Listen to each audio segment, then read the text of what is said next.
Okay, Frankie, we're rolling now. Okay, can you tell me about your job here and how long you've been here?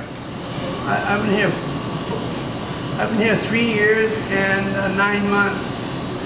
Okay. And I've been working. I do the bartending, I do the mix of drinks, I do the cooking, I do the serving, I do the cash, I do all the dishes, pots and pans, or anything has to be made up. I do all the ordering.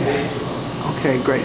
When I came in here for the first time, you knew exactly why I was here. Can you tell us a little bit about that?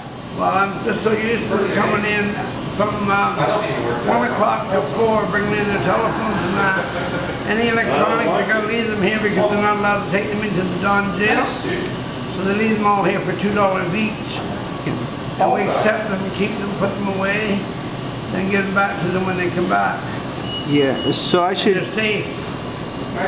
consider myself lucky because you let me leave a whole bunch of stuff for $2. I got to leave a couple of cameras and other electronic devices. So can you tell us about like how the Don jail, the location of the Don jail, and how you're not allowed to, well, I suppose you already told us about that. But the Don jail, of course, is just across the street, isn't it? Yeah. And visitors aren't allowed to bring their things inside. No electronics at all. Yeah. And what about the story that your friend was telling us about with the car, the 2 women that came with the car? Can you tell us? They come with their car, went to Don jail, had their telephones, said, ladies, you cannot bring your electronics or telephones in here. They come over to me and ask me if they could leave them here. And I said, yeah, sure, for $2. But why don't you just take them up the street there and put them in the trunk of your car? Oh God, we never thought about that.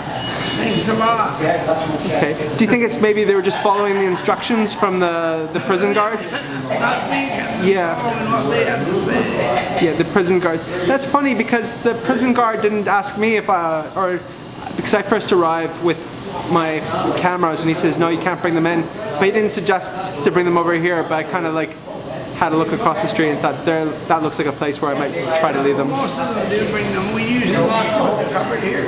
Yeah. They come so often during the week that I just put them in there and put the names on them and close the door. Okay. Great. And how long has this been going on for? For as long as you can remember? At least 5 years. Yeah. Inside the door, they used to have little lockers. You put your phones in and take the key. But they took those out of there about 10 years ago. Right. Yeah. Okay. That's funny that they used to have facilities, but then they removed them. Little lockers that you put your phone in that in and lock it up, and then when you're back out, just take and leave the key there. Okay. Because what's funny is when I went in there, I asked, is there not lockers, or are there lockers that I can leave my stuff in? And he said, no, this place was built before there was such thing, which didn't make sense to me. Like, lockers have always existed. They did have lockers there. Yeah. I remember that. And they took them away. Okay. Frankie, thanks. Oh yeah, Frankie, you of course are friends with, is it Mark, is it?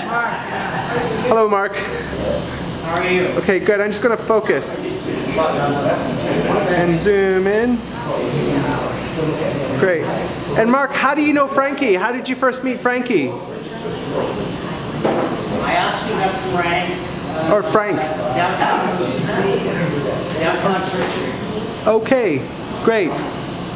How nice. Okay, you guys have been friends? We've been friends ever since. Okay, not 4 years. You said 40 years. Is that right? 40. Close to it. Okay, great. I knew his roommate. Okay, how nice.